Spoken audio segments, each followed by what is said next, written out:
कवितार शीर्षक गाईर आत्मकाहानी। मु गोटे गाई, मोर चारिटी गोड़, गोटे लांज, दुईटी आखि, दुईटी कान, दुईटी सिंग और गोटे पाटी अच्छी। कहबी कि एक कुमर, तेबे शुण।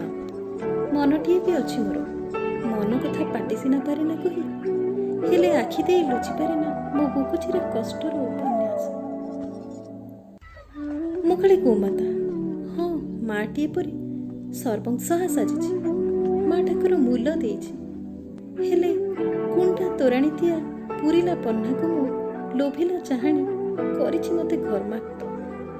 मो पिला मुहर अमृत टिकक छड़ाई नियागला परे धिक्कारिछि मो मातृत्व, बुझिछि मो निसहायता। आखिरु दिधार लुह खसे।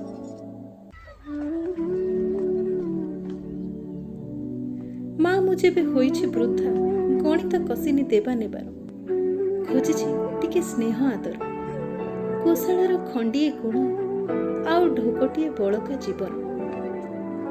सेतिकी भी अप्राप्य मो अभागीर, कंसेई घरे होइछि मो अंतिम सत्कार, कंसेई घरे होइछि मो अंतिम सत्कार।